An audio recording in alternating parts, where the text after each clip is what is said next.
El cine clásico en la SER. Sucedió una noche.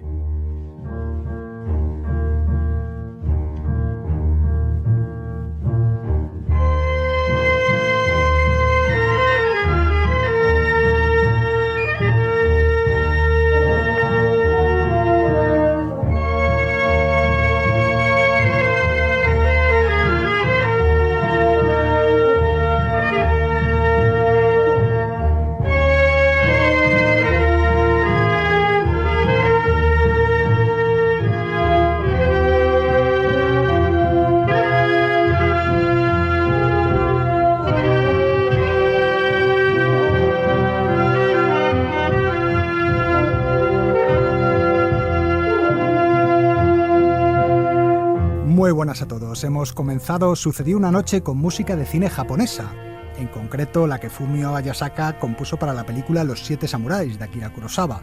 Pero hoy no nos vamos a ocupar de ella, sino de su remake americano. Esta semana se han cumplido 60 años del estreno de Los 7 Magníficos, uno de los westerns más importantes de la historia del cine, y de él os hablamos a continuación.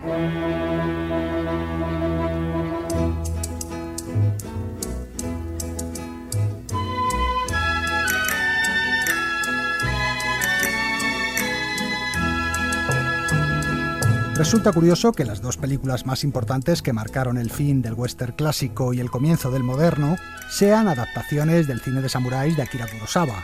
Yojimbo dio lugar a Por un puñado de dólares y Los 7 samuráis a Los 7 magníficos. De esta forma, dos universos tan alejados en el tiempo y en el espacio como el Far West y el Japón feudal acabaron pareciéndose. Ambos mundos presentaban una sociedad violenta en la que primaba la ley del más fuerte. En el caso de Los 7 magníficos, además, los ideales de los protagonistas remitían al honor guerrero de los samuráis y no luchaban por dinero o venganza como en otros westerns, sino por el sentido de la justicia, por lealtad a una causa o por el simple hecho de poner a prueba sus habilidades. Los hombres no somos todos iguales. Algunos trabajan por la paga, otros solo porque disfrutan con el peligro y con el placer de la lucha. Si es tan bueno con el cuchillo y el revólver, ¿con quién va a competir? Consigo mismo. Y como los samuráis, los 7 pistoleros de la película eran también seres condenados a una existencia solitaria. Tienes 500 tugurios donde dormir y 1000 fonduchos donde comer. Pero hogar, esposa e hijos, no. Sitios a los que estás ligado, ninguno. Personas con derecho sobre ti, ninguna. Insultos tolerados, ninguno. Enemigos, ninguno. ¿Ningún enemigo? Con vida. Cada personaje y cada escena clave de Los 7 magníficos tenía su paralelismo en la película de Kurosawa. Se trata de una banda de 40 bandidos. Un par de samuráis no podrían hacer nada. Sería preciso distribuir a los samuráis, uno en cada dirección y 2 o 3 con refuerzos. En total 7 samuráis. Solo que aquí el relato se trasladaba a México.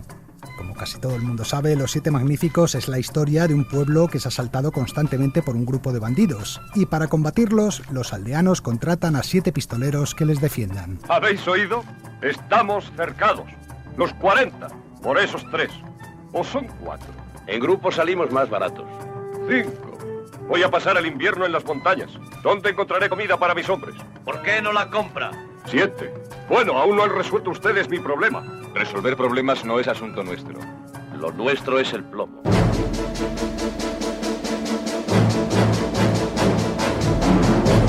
Fue Anthony Quinn quien habló de Los 7 samuráis de Kurosawa a su amigo Yul Brynner y le animó a ir a verla al cine. Yul Brynner. Me pareció uno de los mejores westerns de todos los tiempos, solo que hecho por los japoneses y en japonés, pero en su forma, en su estructura, era un western ideal. Cuando salí del cine y llegué a casa, llamé a mi abogado en Tokio y le pedí que comprara los derechos de Los 7 samuráis. En un principio el actor se planteó dirigir la película él mismo. ¿Qué diablos? Si es esa toda la dificultad, lo llevaré yo mismo. Pero el productor Walter Miris le convenció para que contratara a John Sturges, que poco antes había conseguido un gran éxito con el western Duelo de Titanes. Entre Brynner y el director eligieron el reparto de la película. Se dice que anda usted buscando hombres. Así es. Que sepan manejar eso. Yo sé hacerlo. ¿Rápido? Pruébeme. Yul Brynner y Sturges eligieron a un grupo de actores que empezaba a despuntar por entonces, como Charles Bronson, James Coburn, Robert Vaughn o Steve McQueen. McQueen deseaba hacer la película, pero su contrato con una serie de televisión se lo impedía por problemas de fechas, así que fingió un accidente con su coche. Lo contaba su esposa de entonces, la actriz Neily Adams. Steve wanted to do this. He said, I've got to get out, but got to make it look like an accident. Steve quería hacer la película a toda costa. Decía, quiero estar ahí, así que tendrá que parecer un accidente. Yo estaba con él en el coche y de repente dijo, ¿estás lista? Voy a fingir que nos estrellamos. Vale, le contesté. En aquellos tiempos no había cinturones de seguridad, así que me agarré fuerte y Steve estrelló el maldito coche. Yo salí ilesa, él se hizo unos cortes y algunas heridas, pero el caso es que funcionó. Y así, durante su baja médica, McQueen pudo rodar la película. Pero la mayor sorpresa del casting fue la elección de Eli Wallace como el villano de la historia, un actor que hasta entonces solo había destacado en algunas series de televisión.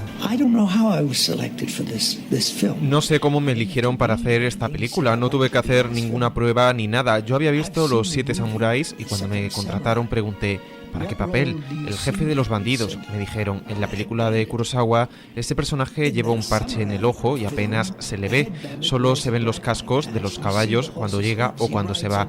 Así que pensé, vaya papel tan soso.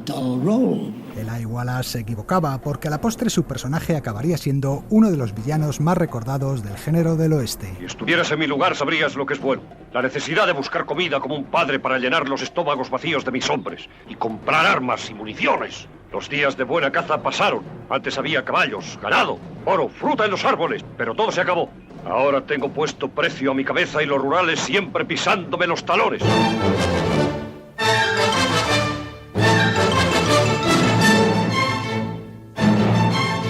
La película se rodó en México para escapar de una huelga de actores que en esas fechas se había anunciado en Hollywood, pero aquello trajo algunos problemas. ¿Y con la gente del pueblo?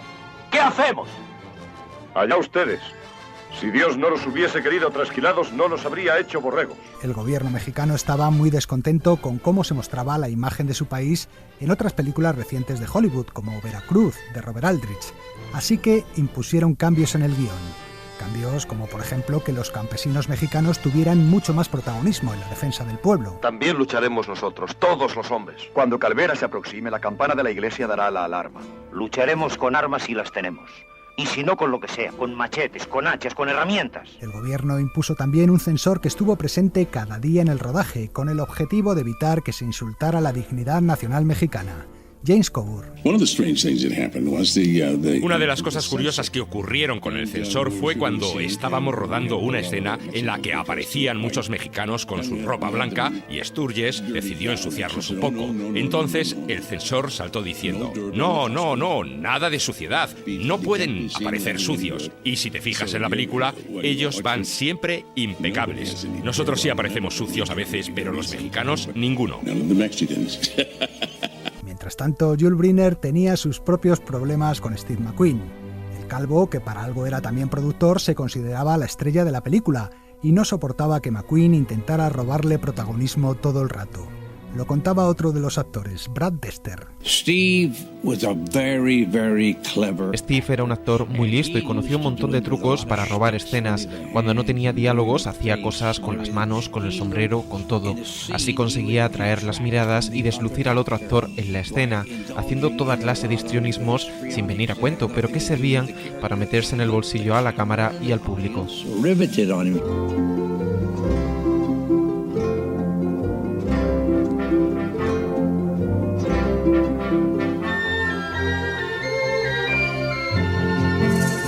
No obstante, el rodaje también tuvo momentos felices para Yul Brynner. Mañana es el aniversario de la fundación de este pueblo.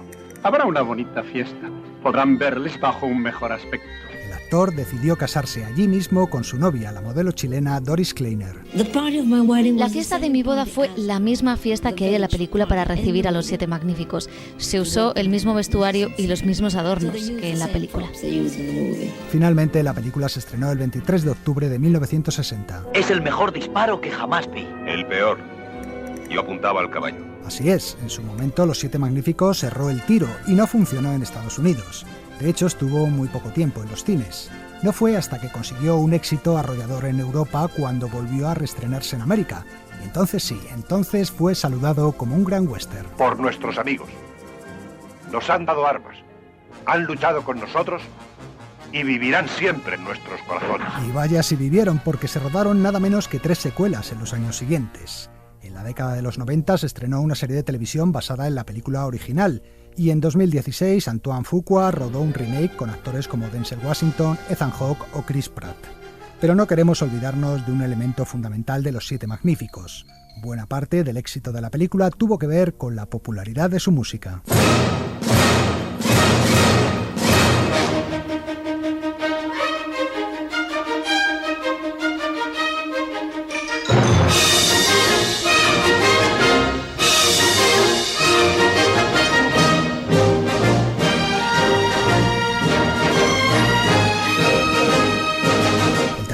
Compuesto por Elmer Bernstein, es uno de los más famosos de la historia del cine.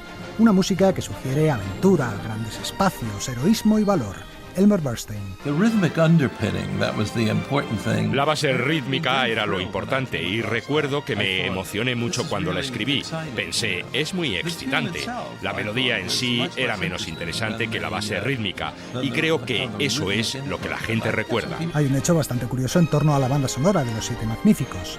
En su día no fue publicada en disco y habrían de pasar más de 30 años antes de que la Orquesta Sinfónica de Phoenix la grabara y editara en formato discográfico. En realidad, había una razón. Tenemos un contrato. No es de los que obligarían ante un tribunal, pero sí de los que uno debe cumplir. La marca de cigarrillos Marlboro había adquirido los derechos de la música en 1963 para utilizarla en sus anuncios evocando el genuino sabor americano, como decía su eslogan. Esto hizo que se mantuviera proscrita de las tiendas de discos hasta que los derechos expiraron y la banda sonora pudo ser comercializada.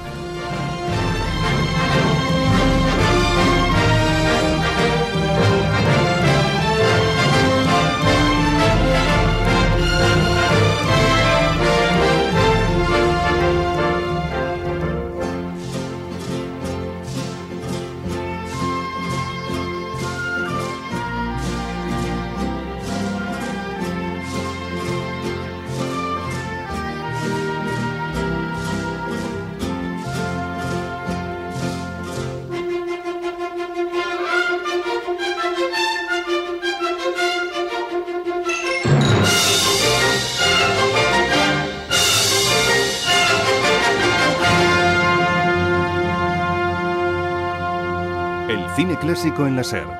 Sucedió una noche.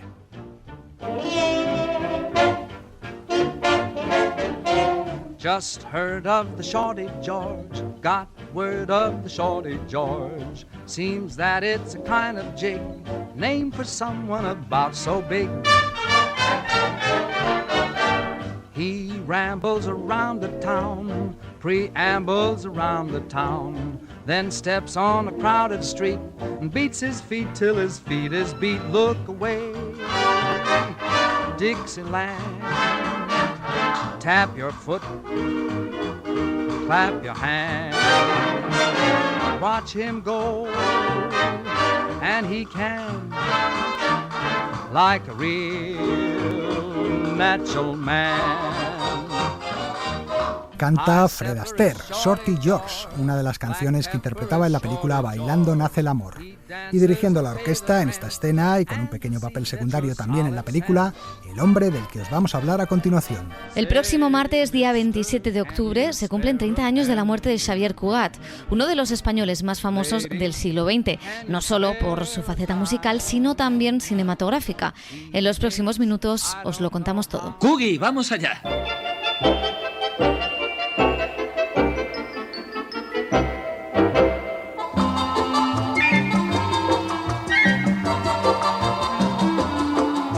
Con su perrito chihuahua en una mano y la batuta en la otra, dirigiendo con expresión jovial a su orquesta, la imagen de Xavier Cugat nos remite inmediatamente a los años dorados del glamour de Hollywood. Una depresión. Otra mirando hacia atrás. Muy bien. Ahora serio. Por favor, señores, basta de fotografías. Solía fotografiarse con una pipa en la comisura de los labios, aunque jamás fumaba, y nunca faltaba a su lado alguna mujer espectacular. ¿Qué tal si tenemos nuestro propio concierto? Aunque no tenía porte de galán, Xavier Cugat enamoraba a las mujeres de todas las edades con su música y su simpatía. ¿Qué tal, señor Cugat? Mi hija Judy es una gran admiradora suya y también su madre. Oh, gracias, gracias. Oficialmente se casó 5 veces. Y a los 18 años Me casé por primera vez en Miami con una cubanita que tenía un gran nombre en Cuba, como la mejor cantante que ha tenido Cuba, Rita Montaner. A esta le seguirían la modelo Lorraine Allen, las también cantantes Abby Lane y Charo Baeza, y la actriz mexicana Carmen Castillo. Pero Cugat era un seductor nato que tuvo infinidad de amantes. Como decimos en España, señora, es usted muy guapetona. Ah, ¿y eso qué es? Pues en mi tierra algo así como imponente. Oh.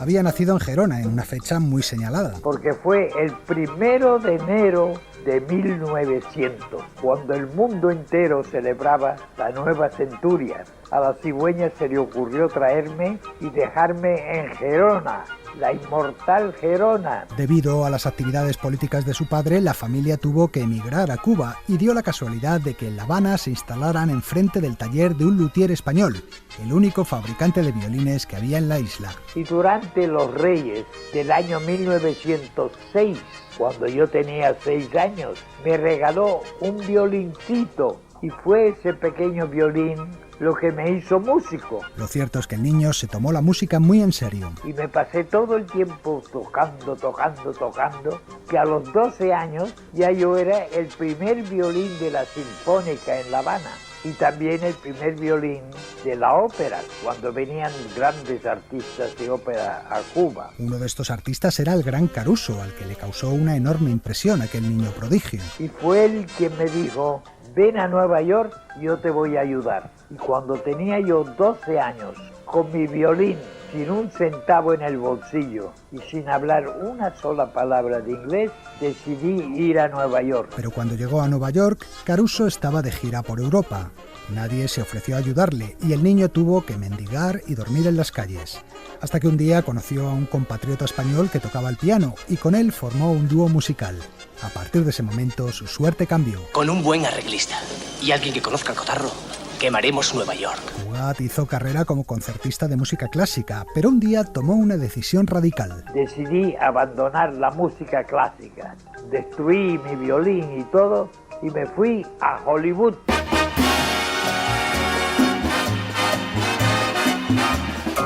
Pero en Hollywood no encontró trabajo como músico, sino explotando su otra habilidad artística, la de dibujante. Fui caricaturista de Los Angeles Times durante 3 años. Un día le encargaron hacer una caricatura de Rodolfo Valentino y aquel encuentro iba a cambiar de nuevo su vida. Fue Valentino que me dio la idea para que yo organizara mi primera orquesta tropical, una orquesta para que le tocara un tango, cuando él estaba haciendo la película de Blasco Ibáñez, la película de los 4 jinetes del apocalipsis. De esta forma, Cugat se inició en la música afrocubana, convirtiéndose enseguida en un personaje muy popular en Hollywood. Hola, Cugat, tu número me parece precioso. Se hizo amigo de Chaplin, de Greta Garbo o de Mary Pickford.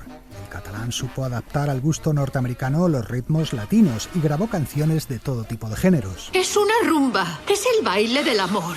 Rumba, mambo, calipso, cha-cha-cha. Pancho, cuenta 8 y comienza el último compás. Su orquesta fue una cantera para destacados intérpretes de la música latina como Tito Rodríguez, Machito o Miguelito Valdés. Con él grabaron también grandes astros de la canción norteamericana como Bing Crosby, Dean Martin y especialmente Frank Sinatra.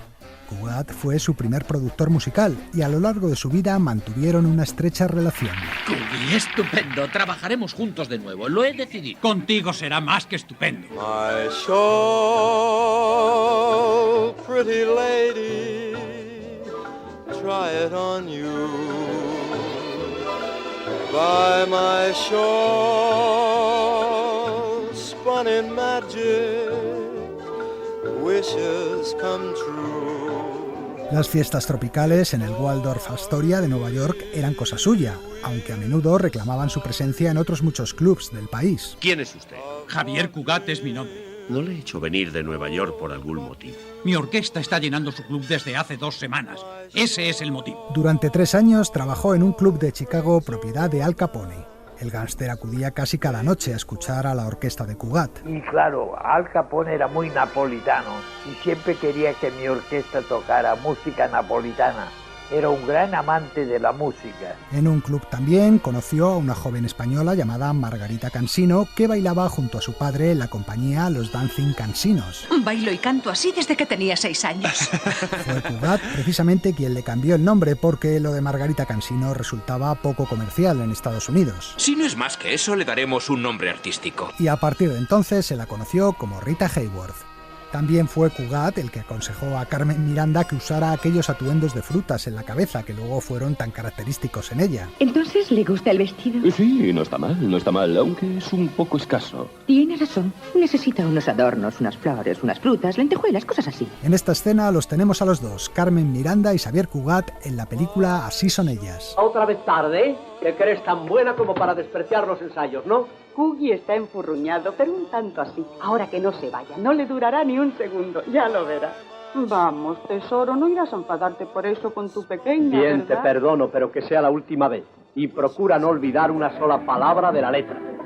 No le dije, ladra mucho y muerde poco. I love the Latin music of Señor Cugat. He's got a kind of a zipper on a few gut. The music is romantic. The music is exciting. But I like a little better what you got. Not Cugat, but what you got. Not Cugat, but what you got. En el cine, Cugat participó en 21 películas, todas ellas musicales. Así son ellas, Fin de semana, En una isla contigo, Festival en México. Aquí le escuchamos en la taquillera Escuela de Sirenas, la película que lanzó la carrera de Esther Williams. Hola, George. ¿Cómo tú por aquí? Hola, Cugat. ¿Cómo estás? He venido a averiguar qué le pasa al chalado de mi escritor. Vino aquí con gastos pagados para escribir la música de mi revista acuática. ¿Y qué me ha mandado? No sé. Nada. Le he enviado 20 telegramas preguntándole qué le pasa. ¿Y qué me contesta? Nada. Cugat, no aguanto más. ¿Qué le ha pasado? ¿Dónde está? En la piscina, naturalmente. ¿Dónde va a estar? Y aquí, en Bailando nace el amor, junto a Fred Astaire. ¿Qué estás haciendo aquí? Pues vine a pasar unas vacaciones. No sabía que estabas tú. ¿Vacaciones? ¿Tú no sabías que aquí había un hipódromo?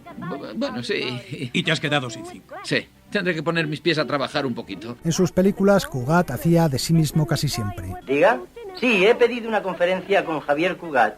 Avísele. Solía aparecer dirigiendo la orquesta en los números musicales y haciendo algún papelito secundario.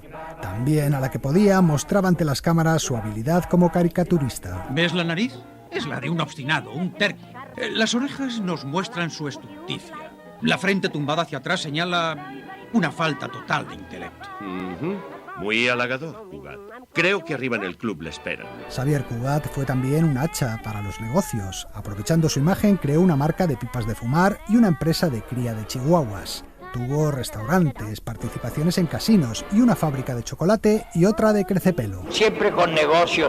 Ahora estoy trabajando aquí en España para crear una campaña para introducir, para que ustedes vean el vino español. Porque ahora el norteamericano está tomando mucho vino, pero está tomando vino francés, italiano y portugués, pero nada español. Pero ahora voy a yo introducir el vino de Yecla en los Estados Unidos.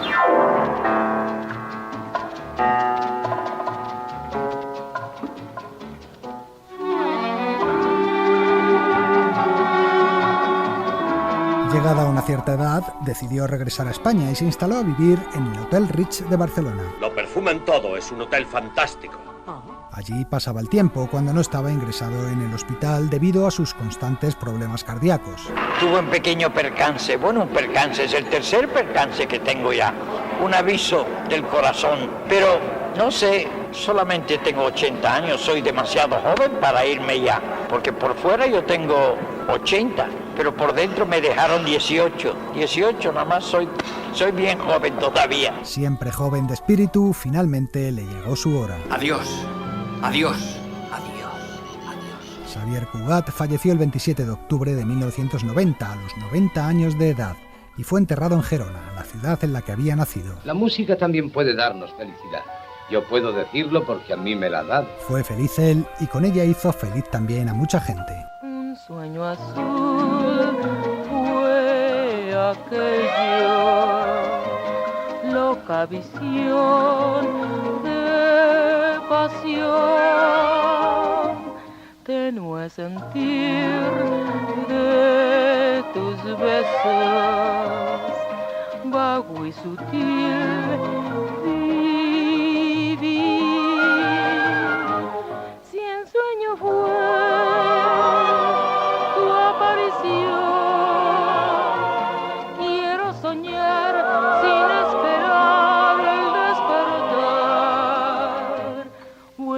hacia mí, te espero. Dame tu amor,